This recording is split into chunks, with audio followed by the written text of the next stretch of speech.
तो question number 1 पर आ जाइए। वर्ष 2020 का रसायन विज्ञान का नोबेल पुरस्कार जो है वो किस क्षेत्र में दिया गया है?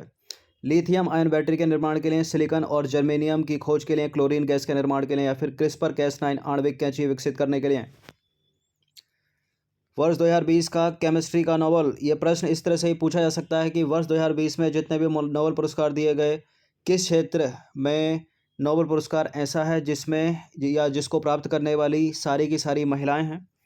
तो ऐसा पहली बार है कि जब दोनों की दोनों महिलाएं ने जीता है 2020 का केमिस्ट्री का नोबेल पुरस्कार। एक का नाम है इमैनुअल चारपेंटियर और दूसरे का नाम है जेनिफर ए डोडना।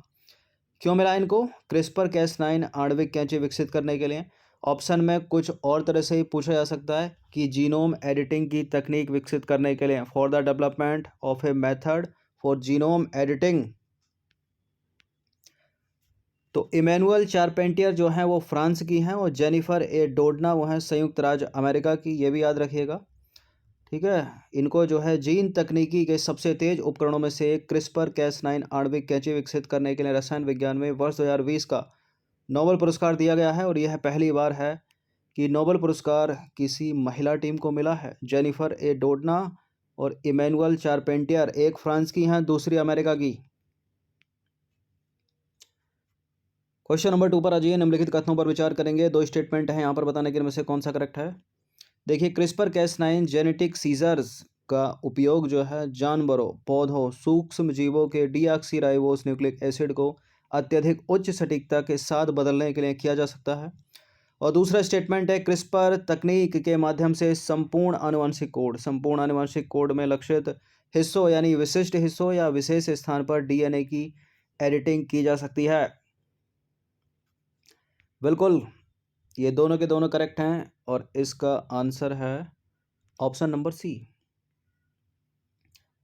तो देखिए, आपको पता तो चल ही गया होगा, इमैनुअल चारपेंटियर और जेनिफर ए डोडना द्वारा विकसित क्रिस्पर कैस9 जेनेटिक सीजर्स का उपयोग जानवरों, पौधों, सूक्ष्मजीवों के डीऑक्सीराइबोस न्यूक्लिक एसिड को अत्यधिक उच्च सटीकता के साथ बदलने के लिए किया जा सकता है और इस तकनीक ने कैंसर उपचार में योगदान दिया है।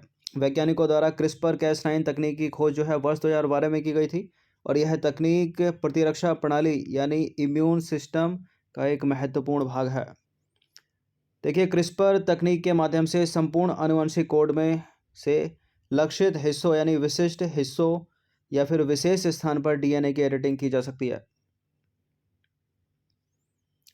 क्वेश्चन नंबर 3 पर आ जाइए। निम्नलिखित कथनों पर विचार करना है। 3 स्टेटमेंट है, इस बार बताना कि कौन सा सही नहीं है।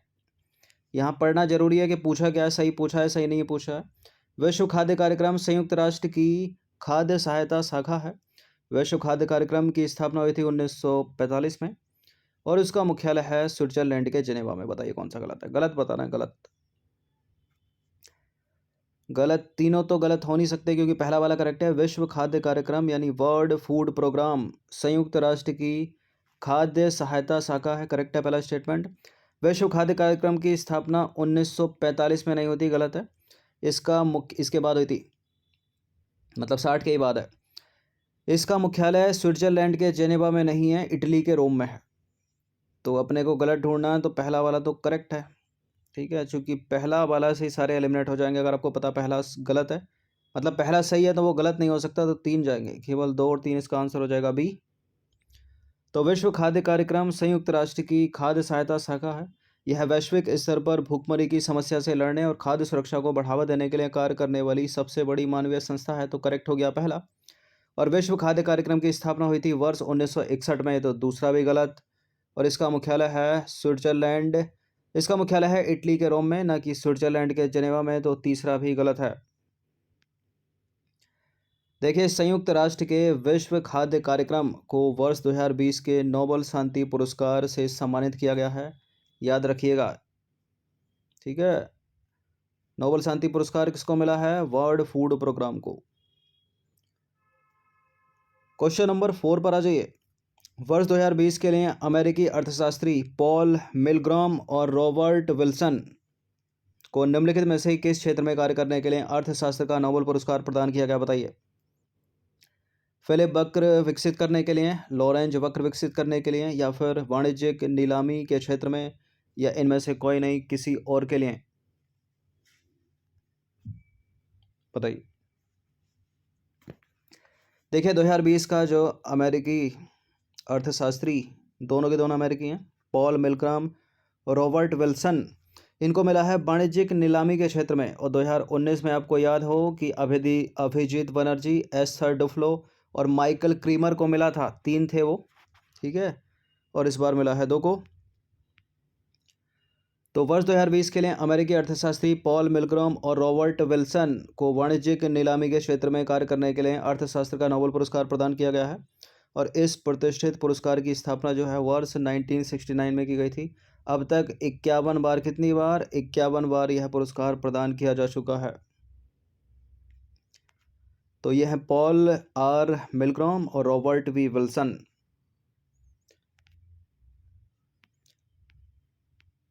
क्वेश्चन नंबर 5 पर आ जाइए। देखिए लगभग 1.5 साल की करंट अफेयर्स आएगी, अगर थोड़ा और बढ़ जाएगा तो 2 साल तक चला जाएगा, लेकिन फोकस जो अधिकतर रहेगा कम से कम 28 से 30 प्रश्नों का, वो 12 से 14 महीने तक, ठीक है।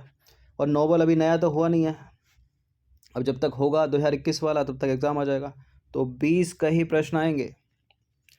क्वेश्चन नंबर 5 पर आ जाइए। निम्नलिखित कथनों पर विचार करेंगे, 2 स्टेटमेंट के साथ बताइए कौन सा करेक्ट है। संयुक्त राज्य अमेरिका की कवयित्री, उनका नाम है लुइस ग्लुक, को वर्ष 2020 का साहित्य का नोबेल पुरस्कार प्रदान किया गया है।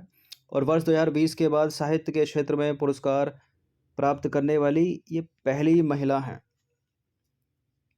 क्या सही है दूसरा पहला स्टेटमेंट? देखिए वर्ष 2020 के बाद लुइस ग्लुक साहित्य के क्षेत्र में पुरस्कार प्राप्त करने वाली पहली नहीं है, चौथी महिला, चौथी, फोर्थ। यह है लुइस ग्लुक, पहला वाला सही है, साहित्य का नोबेल पुरस्कार मिला है इनको। तो संयुक्त राज्य अमेरिका की कवयित्री हैं लुइस ग्लुक, को वर्ष 2020 का साहित्य का नोबेल पुरस्कार प्रदान किया गया। और लुइस ग्लुक को यह पुरस्कार जो है, ये नोबेल पुरस्कार जो है, उनकी अचूक काव्यात्मक स्वर जो खूबसूरती के साथ व्यक्तिगत अस्तित्व को सार्वभौमिक बनाता है के लिए प्रदान किया गया है। उनकी कविता मानवीय व्यवहार, मृत्यु, बचपन, पारिवारिक जीवन और उनकी जटिलताओं पर आधारित है।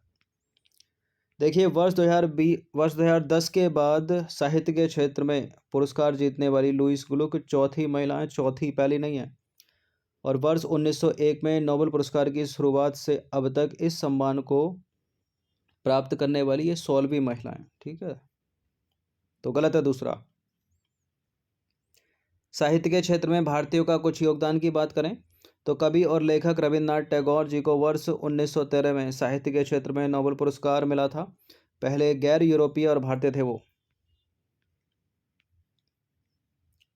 क्वेश्चन नंबर 6 पर आ जाइए। निम्नलिखित कथनों पर विचार करेंगे, पहला स्टेटमेंट फिर दूसरा स्टेटमेंट, बताने के इनमें से कौन सा करेक्ट है। पहला स्टेटमेंट है, भारत को वर्ष 1930 में भौतिकी के क्षेत्र में पहला नोबेल पुरस्कार मिला था। क्या ये बात सत्य है? और यह पुरस्कार चंद्रशेखर वेंकट रमन को प्रकाश के प्रकीर्णन पर उत्कृष्ट कार्य करने के लिए और उनके नाम पर प्रभाव की खोज के लिए प्रदान किया गया था।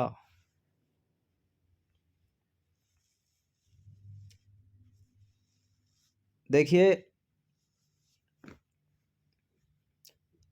ये बड़े बड़े जो पुरस्कार हैं, ठीक है, कुछ खास लोग ही उनको जो है जीत पाते हैं, चाहे भारत का हो या किसी और देश का।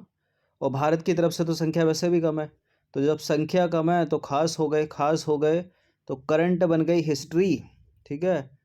तो ऐसे प्रश्न भी पूछ ले आते हैं पुराने। ये करेक्ट है, दोनों के दोनों स्टेटमेंट, सी है इसका आंसर।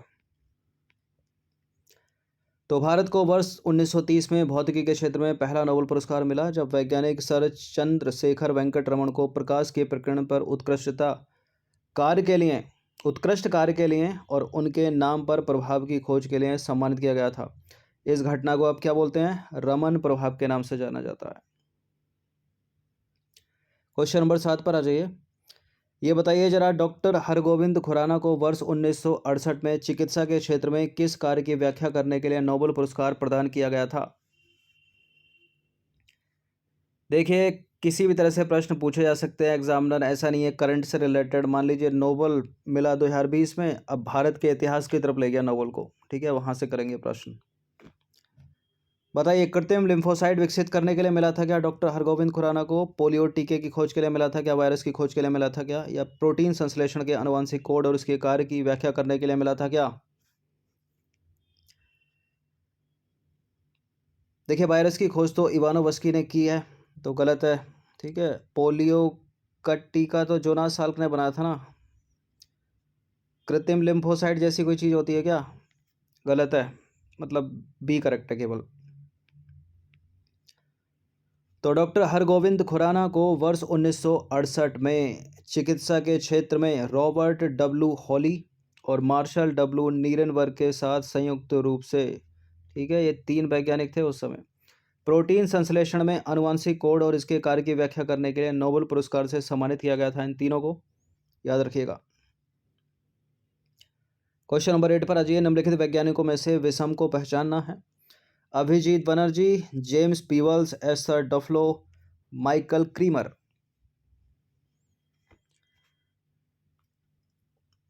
इकोनॉमिक्स का नोबल, इकोनॉमिक्स, ठीक है। जेम्स पीवल्स को फिजिक्स का नोबेल मिला था 2019 के हैं ये तीनों वैज्ञानिक नोबेल पुरस्कार जीतने वाले। अर्थशास्त्र में और ये भौतिकी हो गए तो अलग हो गए। तो जेम्स पीवल्स वर्ष 2019 में भौतिकी के क्षेत्र में नोबेल पुरस्कार से सम्मानित किया गया था इनको। अन्य 3 का संबंध 2019 के अर्थशास्त्र के नोबेल पुरस्कार से है। तो भारतीय अमेरिकी अर्थशास्त्री अभिजीत बनर्जी, एस्थर डुफ्लो और माइकल क्रीमर को अर्थशास्त्र के क्षेत्र में संयुक्त रूप से नोबेल पुरस्कार प्रदान किया गया। और इन तीनों को किस लिए मिला था यह पुरस्कार? वैश्विक गरीबी को कम करने के लिए प्रायोगिक दृष्टिकोण, ठीक है, विषय पर जो है विस्तृत शोध के लिए यह पुरस्कार प्रदान किया गया था। चलिए क्वेश्चन नंबर 9 पर आ जाइए। कुछ बड़ा सा स्टेटमेंट है। पाकिस्तान की मलाला यूसुफजई को वर्ष 2014 में संयुक्त रूप से नोबेल शांति पुरस्कार प्रदान किया गया। उन्हें यह पुरस्कार बच्चों और युवाओं के दमन के खिलाफ उनके संघर्ष के लिए तथा सभी बच्चों की शिक्षा के अधिकार के लिए दिया गया था। अब आपको बताना है कि मलाला यूसुफजई के साथ इस पुरस्कार को पाने वाला तत्कालीन भारतीय निम्नलिखित में से कौन था? ज़्यादा पुरानी भी बात नहीं है, 6 साल पुरानी बात है, बात इंपॉर्टेंट है। चंद्रशेखर वेंकट रमन कहाँ से आ गया 2004 में? गलत है पहला वाला स्टेटमेंट। अटल बिहारी वाजपेयी, अमर्त्य सेन या कैलाश सत्यार्थी? बताइए Kailash Satyarthi, option number D. तो भारत के बाल अधिकार कार्यकर्ता कैलाश सत्यार्थी और पाकिस्तान की मलाला यूसुफजई को वर्ष 2014 में संयुक्त रूप से नोबेल मिला था शांति का। और उन्हें यह पुरस्कार बच्चों और युवाओं के दमन के खिलाफ उनके संघर्ष के लिए तथा सभी बच्चों की शिक्षा के अधिकार के लिए दिया गया था। चलिए 10वां प्रश्न है। वर्ष 2020 में चिकित्सा का नोबेल पुरस्कार किस क्षेत्र में प्रदान किया गया है? किस क्षेत्र में प्रदान किया गया है बताइए।